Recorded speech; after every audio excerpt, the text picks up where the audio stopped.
가을 학번. 짧은 가을.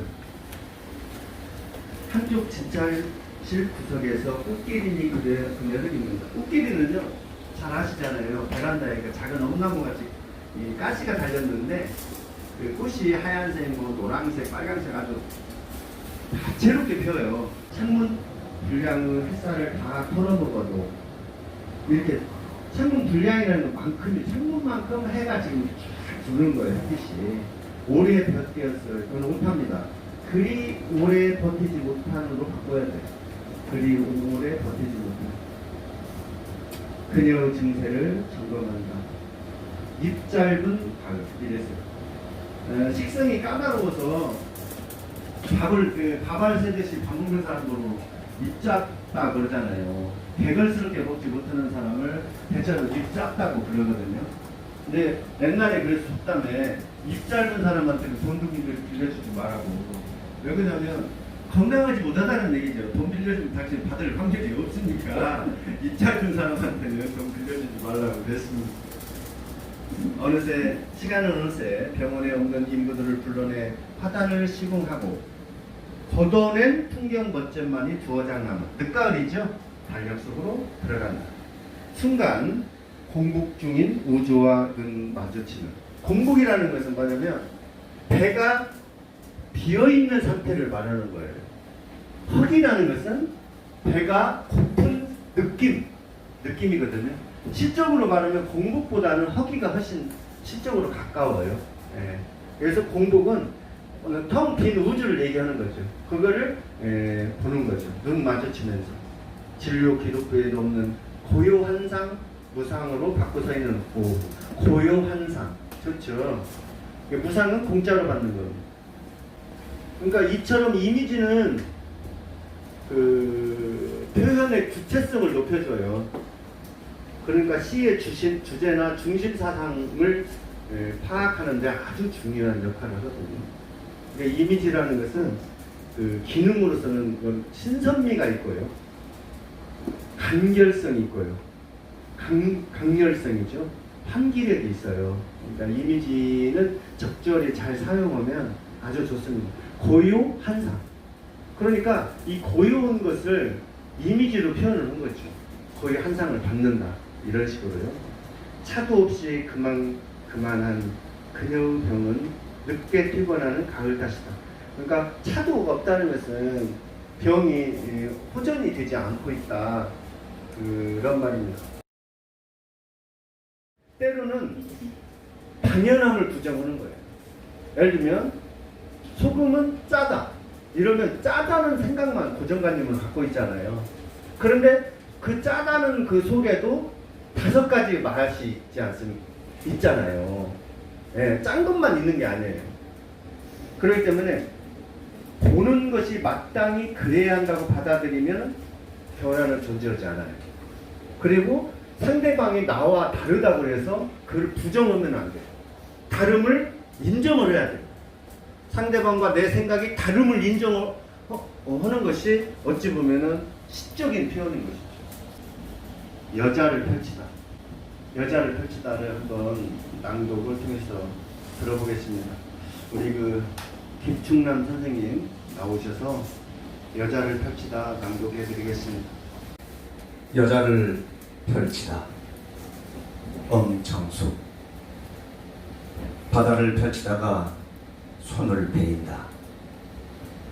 어제 베인 데를 오늘 또 베인다. 상처는 졸다가 놓친 한 줄 비문이다. 바다를 썰어드립니다는 숙자상의 간판에 추가로 붙은 로고다. 자투리 전에 쓴 글씨는 비가 오면 잘려나간 바다처럼 구겨진다. 그런 날은 뽕짝과 화투를 펼쳐 불쾌지수의 비늘을 걷어낸다. 주문받지 않은 후회를 뜬다. 화투 아이콘이 일러준 오늘의 운세에 따라 도다리와 광어를 판가름한다. 시간마다 바뀌는 운세의 빛깔은 휴대용 티슈처럼 추억을 닮아간다. 레깅스 바지보다 빡빡한 하루. 라면을 끓이거나 감자칩을 씹으면서 바다를 읽는다. 처음 대면한 바다는 수직이어서 지문을 스캔할 때마다 쓸데없는 바람이 불었다. 바다는 그녀가 정독한 단 한 권의 책, 결국 바다의 책사가 되었다. 그녀는 바다를 얇게 썰어 파도가 씹히지 않게 하는 일을 좋아하고, 무게를 따지는 사람들은 바다의 첫 페이지에서 길을 잃은 적이 있다. 한밤중 그녀는 거래 장부를 펼쳐 숫자 대신 제문을 적는다. 아직 펼쳐보지 못한 야생구역의 물때 썰때와 수평선을 차르지 않는 고집센 감성은 줄돈 무늬 표시를 한다. 그녀의 책갈피는 늘 젖어 있어 펼칠 때마다 간간한 해조음이 입안에 철썩 달라붙는다.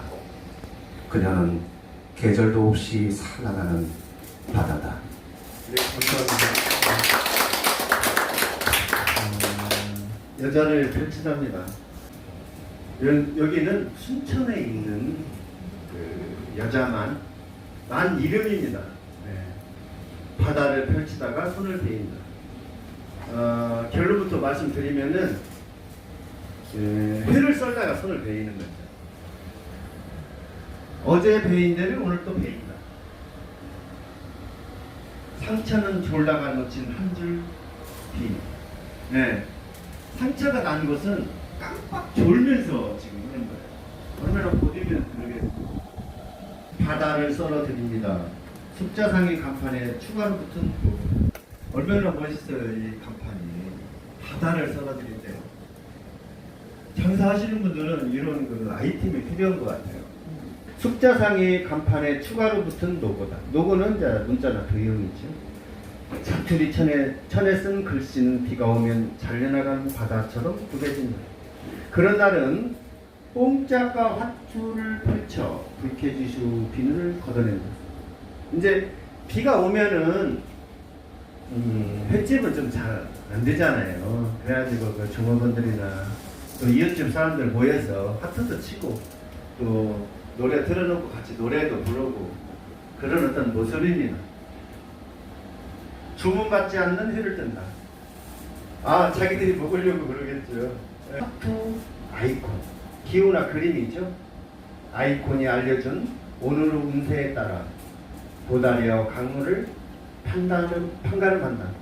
잘 아시겠지만은 도다리하고 광어하고 구별을 너무 간단해요.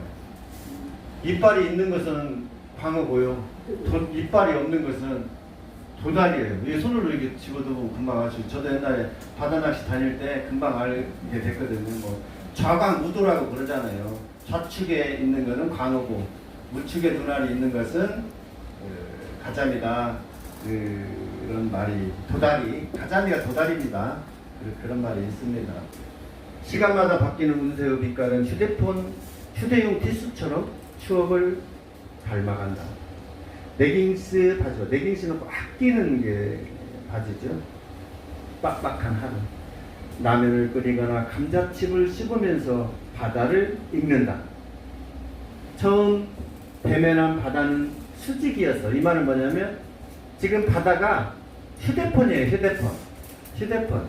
이 수직으로 이렇게 들고 있는 거죠. 이렇게 수직이어서 지문을 스캔할 때마다 지문으로 이제 인식하는 모양이죠. 쓸데없는 바람이 불었다. 바다는 그녀가 정독한 단 한 권의 책. 결국 바다의 책사가 되었다. 책사라는 것은 그 일이 잘 되도록 그렇게 돕잖아요. 그녀는 바다를 얇게 썰어 파도가 씹히지 않게 하는 일을 좋아한다.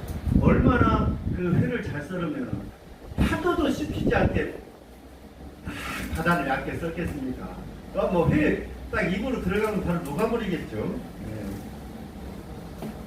무게를 따지는 사람들은 바다의 첫 페이지에서 길을 잃은 적이 있다. 이게 뭐냐면 무게를 따지잖아요. 아유 아줌마 이거 500g 얼마요? 뭐 1kg에 얼마요? 그러면 옆집보다 비싸잖아요. 그럼 나가버리는 거예요. 그래서 이제 나가버린다는 얘기죠. 그만큼 그녀는 거래 장부를 펼쳐 숫자 대신 재물을 정을 거래 장부 대신에 재문이라는 것은 어떤 제사 지낼 때의 어떤 문 아니겠습니까? 죽은 사람 애도하는 그를 재문이라고 그러잖아요. 근데 여기서는 죽은 사람을 사람이 아니고 광우와 도다리나 횟감용 고기들이겠죠. 그거에 대해서 추도, 애도하는 글을 쓰는 것을 재문이라고 했습니다. 아직 펼쳐보지 못한 야생매어를 물때 썰때와 수평선을 자르지 않은 고집센 감성은 줄눈물이 표시를 합니다. 그녀 책갈피, 그게 휴대폰이에요. 늘 젖어있다. 왜 그러냐면 책갈피는 항상 이렇게 젖어있죠. 펜을 써다 보면은 손이 젖어있으니까 휴대폰 맞으려면 그 휴대폰 액정이 젖어있다 그 말이에요. 펼칠 때마다 간간한 해조음이 입안에 철썩 달라붙는. 해조음이라는 말은요, 다른 말이 섞이는 게 아니에요. 그 파도와 물결 소리만을 해조음이라고 해요. 네. 근데 그 이제 다른 선생님들 보면은 백고동 소리, 갈매기 소리, 이런 바다에 따른 모든 그런 소리를 해조음이라고 이제 잘못 알고 계시는 선생님이 계세요. 이 해조음은 파도 소리와 물결 소리입니다. 그녀는 계절도 없이 찬란한 바다. 그러니까 이 시를 읽으면 이 선문시잖아요. 근데 선생님 생각이 깊어요. 자, 그러면은 여자를 펼치다 한번 바라보고요. 그러면은 이번에는 긴 손가락의 시를 보고 읽어보겠습니다. 시를 쓰는 건 내 손가락을 쓰는 일이 머리를 쓰는 일보다 중요하다. 그러니까 손가락을 쓰는 게 어찌 보면은 머리 쓰는 것보다 더 중요해요. 내 손가락 내 몸에서 가장 멀리 뻗어나와 가장 멀죠. 여기 손가락 끝다리가 나무를 봐. 몸통에서 가장 멀리 있는 가지처럼 나는 건드린다. 고요한 밤의 숨결. 또 특별하게 여기는 뭐 설명 안 드려드리겠습니다. 흘러가는 물소리를 불타는 다른 나무의 뜨거움. 이거는 이제 사람으로 말하면 다른 나무와 다른 사람이 부족지 않고 사랑을 나누는 거겠죠. 모두 다른 것을 가리킵니다. 가지들은요, 나무 가지들은 모두 다른 곳을 가리키지 옷가지로 오지는 않습니다. 방향을 틀어 제 몸에 대는 것은 가지가 아니고 손이죠. 가장 멀리 있는 가지는 가장 여리다. 잘 부러집니다. 가지는 물을 빨아들이지도 못하고 나무를 집행하지도 않는다.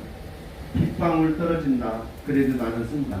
백에서 제일 멀리 나와 있다.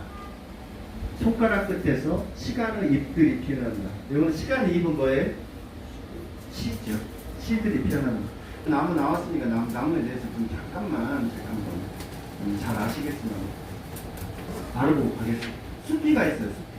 껍질이라고 하는 거죠. 그래서 숲이 바로 아래 보면 채관이라는 데가 있어요. 채관.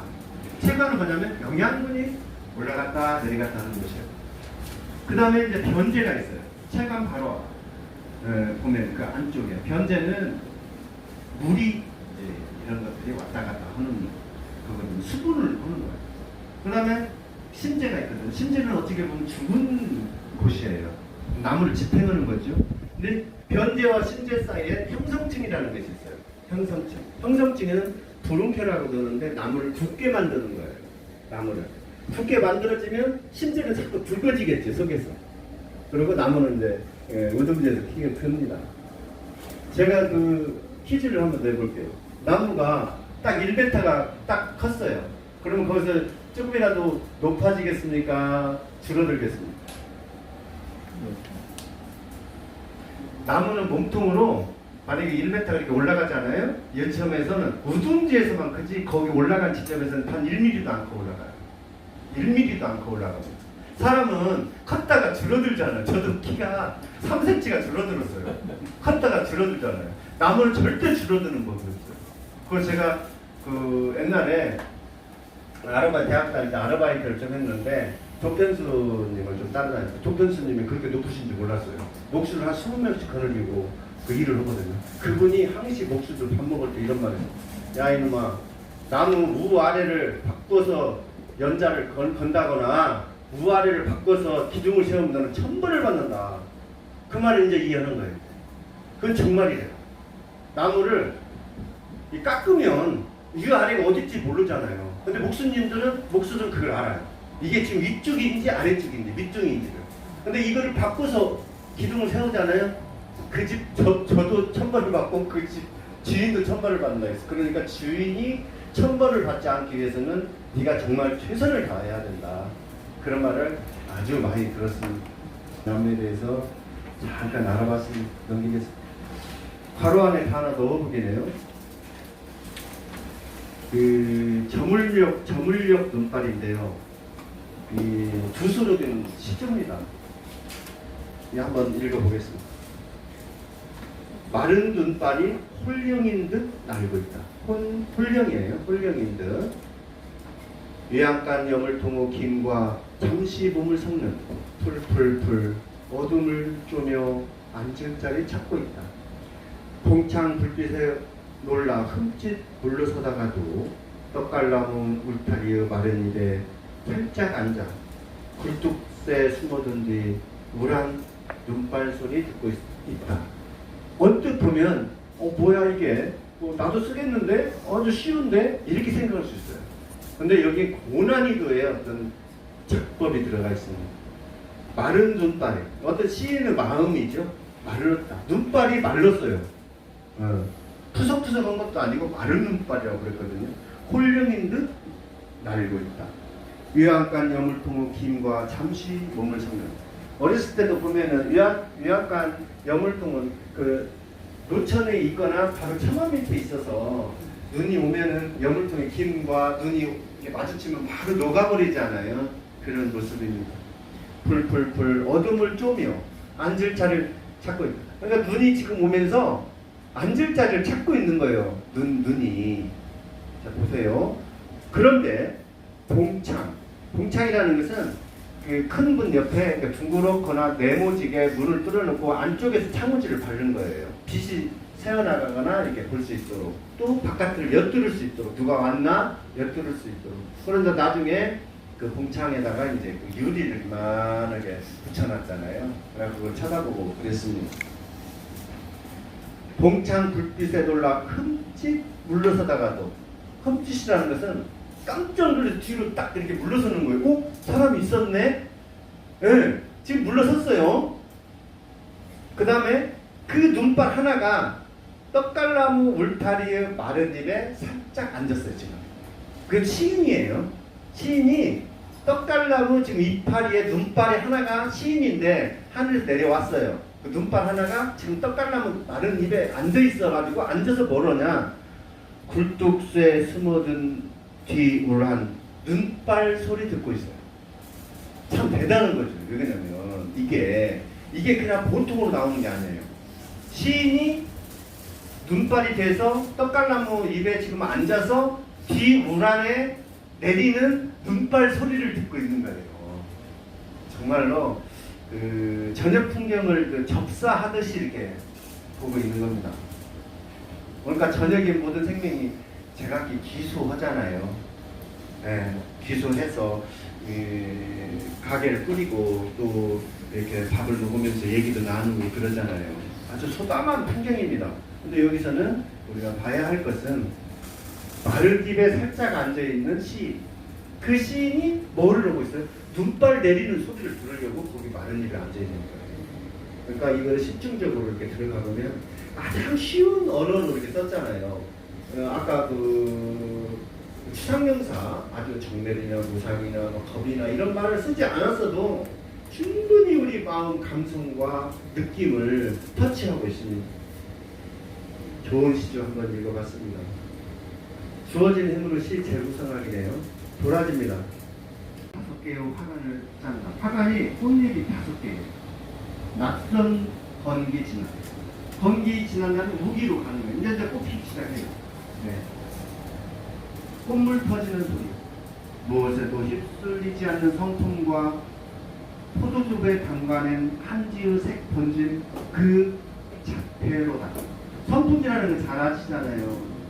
성품은 사랑, 지식과 지혜를 담는 그릇입니다. 그래서 그 성품에다가 어떻게 해야 되냐면 품격을 높여야 돼요. 격. 사람의 격을 높여야 된다. 그런 말씀 많이 하잖아요. 포도즙은 보라색입니다. 여기서는 흰도라지가 아닙니다. 한지의 색번짐 그 자태로. 번짐이라는 것은 자신을 분리해서 타자와 동화되는 거거든요. 아주 중요합니다. 우리는 이 번짐을 잘해야 돼요. 번짐. 그러니까 타자와 동화되는 것은 말로만 하는 게 아니라 어떤 느낌이나 감성의 번짐을 통해서 그 사람과 대화를 하는 아주 고급스러운 것이 이 번짐입니다. 별마루 하늘의 조 3, 4, 2, 1입니다. 손모아 빌어주는 사람이 있어 복사뼈 아리도록 후생을 보아라. 머물려는 후생을 보아라 이렇게 해야 돼요. 후생이라는 것은 뒤에 올 생애를 말하는 거죠. 5 꽃잎이 지구에 이르러. 지구 지수는 사랑을 얘기합니다. 당신이 들고 싶으이 그랬어요. 이 싶으이를 좀 알아봐야 할 필요가 있어요. 이 싶으이는 이제 어찌 보면 고어라고 생각할 수가 있어요.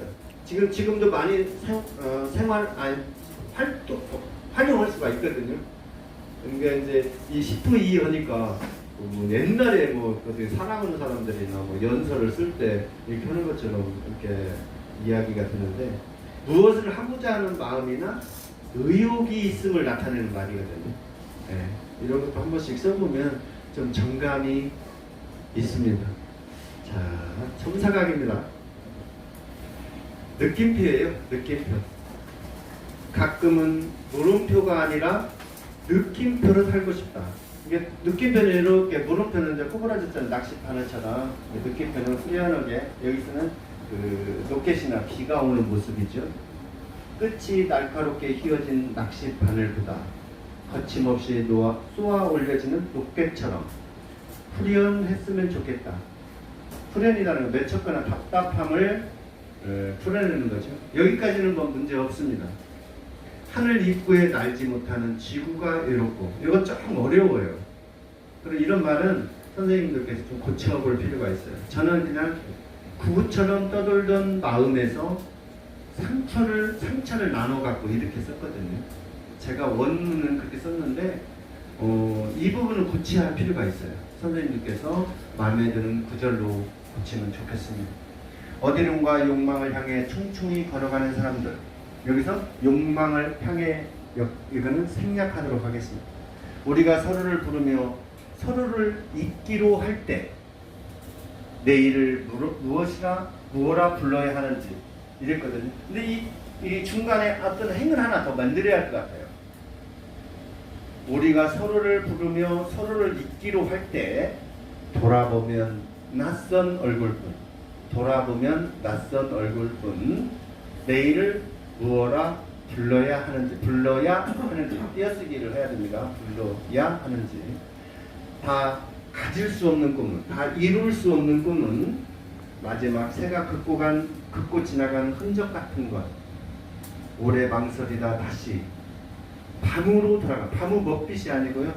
밤으로 돌아가는 어제의 서울용지 같은 것. 욕망은 일중 그런 것.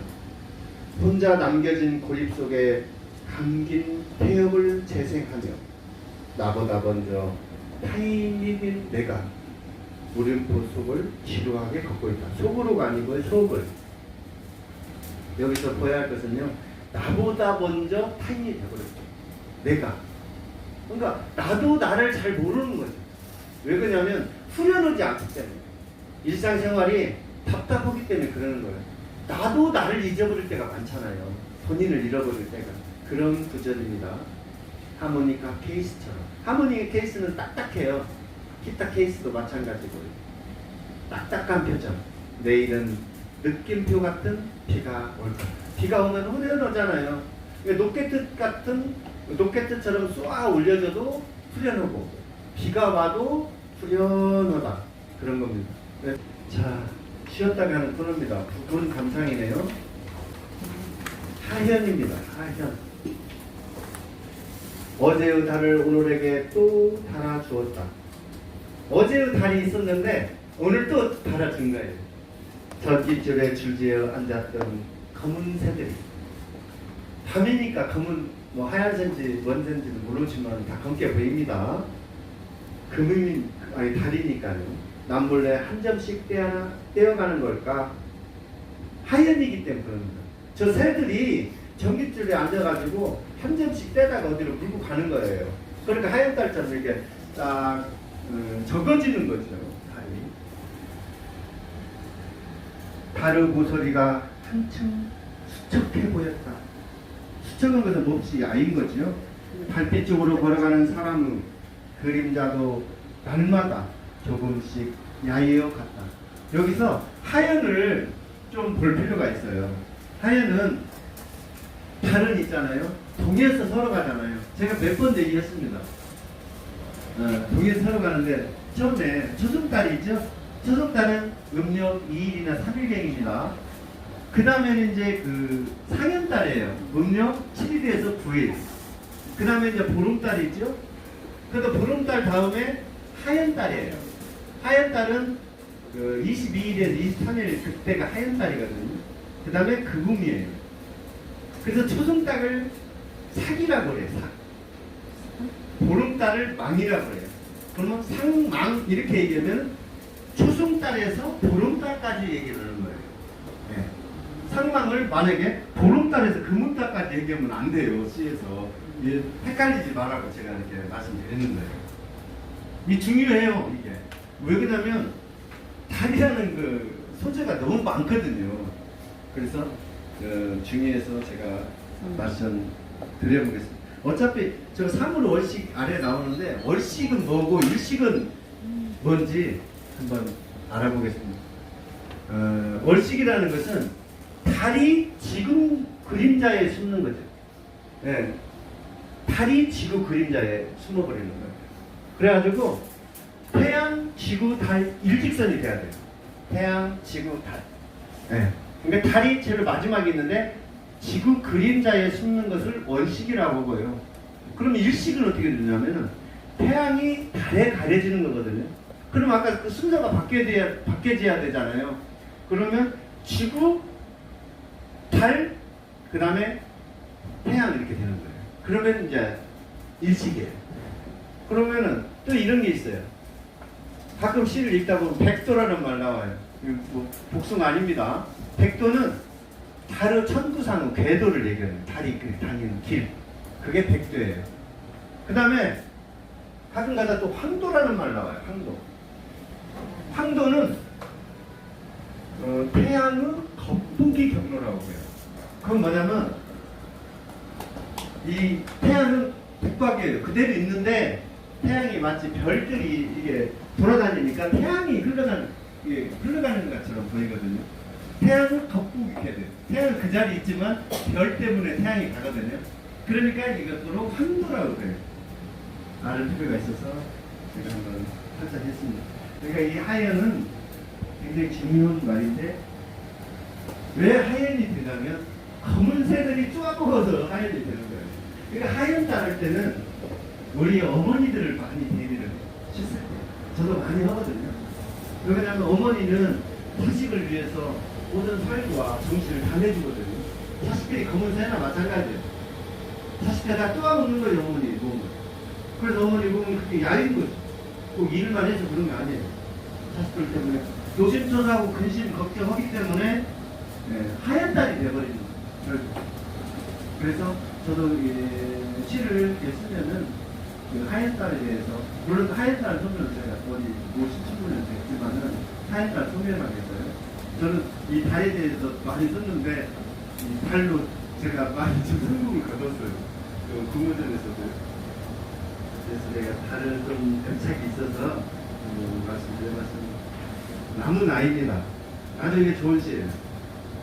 나무 나이거든요. 환갑이 넘으면 나무 나이를 먹는다고 합니다. 허망하게 죽은 젊은이와 한몸이 비어 한몸길을 걷는. 허망하게 죽은 젊은이는 그 전에 60살이에요. 지금 환갑 나는 지금 1살이죠. 한 몸이 돼요? 한 몸은 아니고 중년 정도 되겠죠. 그런데 그 환갑이랑 육식갑자를 알아볼 필요가 있어요. 선생님도 잘 아시는 분도 계시겠지만 모르시는 분은 제가 한 말씀 더 드리겠습니다. 육식갑자는 어떻게 이루어지냐면 천갑이라고 해서 열자로 되어 있어요. 그 있잖아요. 갑을병정, 무기, 병신, 임계. 갑을병정, 무기, 병신, 임계에서 그 하늘 언어예요. 천간. 하늘 언어. 열자와 지지. 땅 그런 지지. 땅의 12자. 그 12자는 땅의 12자는 동물로 다 이루어졌습니다. 자축인묘, 진사오미, 신유수. 그래갖고 위에서 아래로 연결을 시키는 거예요. 위에서 아래로 땅과 하늘이 연결되는 거예요. 이게 환갑의 갑이라는 것은 굉장히 이게 갑이 대단한 거죠. 이와 땅의 언어가 결합하는 것이다. 그래서 그 환갑이 되는 겁니다. 그러니까 육식갑자는 갑으로 다시 시작해서 갑으로 다시 돌아오는 61살을 얘기하는 거죠. 그거를 60가지를 차례대로 배열을 하는 겁니다. 왜냐하면 남은 아이를 모신다고 한다. 모셔요. 기저귀 차고 떠난 젖먹이와 중대둥계 한 몸이 되는 기저귀 차고 간 젖먹이는 이는 9살까지 전에 기저귀 차고 있었던 본인을 얘기하는 거잖아요. 이게 나이를 많이 드시면 어린아이가 된다는 말, 뭐 나이를 먹어서 치매가 와서 어린아이가 되는 건 아니고요. 그만큼 많은 연륜이 있어서 어린아이와 같이 이렇게 맑아진다. 그런 뜻 아니겠습니까? 네. 3월 월식입니다. 눈동자를 한 바퀴 돌아 나온 렌즈예요. 월식을 끝낸 달처럼 나와 가까워졌다. 눈동자를 한 바퀴 돌아 나온대요. 이 렌즈는. 그래가지고 어떻게 되냐? 현상이 거꾸로 되죠? 옛날에 사진 찍을 때 보면은 뒤에 이렇게 사진사님들이 이렇게 둘러쓰고 이렇게 보잖아요. 그러면 거꾸로 보여요. 그 사진사는. 네. 지금 어둠의 집입니다. 마지막이네요. 고구마 상자를 열자 지난 여름의 햇살이 꿈틀대고 있었다. 고구마 상자를 이제 택배나 이렇게 받아가지고 열으니까 그 속에서 지난 여름의 햇살이 나왔어요. 살아갈 날들이 뿌리 없는 줄기에 매달려 있다. 참 위태롭죠. 뿌리도 없이 그냥 줄기에 매달려 있으니까요. 보이는 것만을 비도온다는 죄인이었다. 그러니까 고구마는 항시 흙에 뿌리를 받고 살아야 된다고만 생각했던 거예요. 또 예를 들면 우리들은 항시 부모에게 뿌리를 두고 부모의 모든 것을 부모에서 가져와야 된다고 생각했던 거예요. 자리 벌려고 생각을 안 했던 거죠. 여기서 말하고자 하는 것은 어떤 고구마를 통해서 인간 그 삶을 말하고 있는 겁니다. 그러니까 시는 단순하게 글로만 읽으면 별 감동이 없어요. 그 내면에 가지고 있는 어떤 그런 의미를 통해서 그 시를 읽어나가야 되거든요. 오늘은 명사를 어떻게 쓸 것인가, 즉 명사를 어떻게 동사화해서 시를 움직일 것인가, 또 관점을 달리하면 시적 표현이 증가함을 알아봤습니다. 하여튼 고생하셨고요. 다음 주에는 9강, 10강을 묶어서 진행하도록 하겠습니다. 감사드립니다.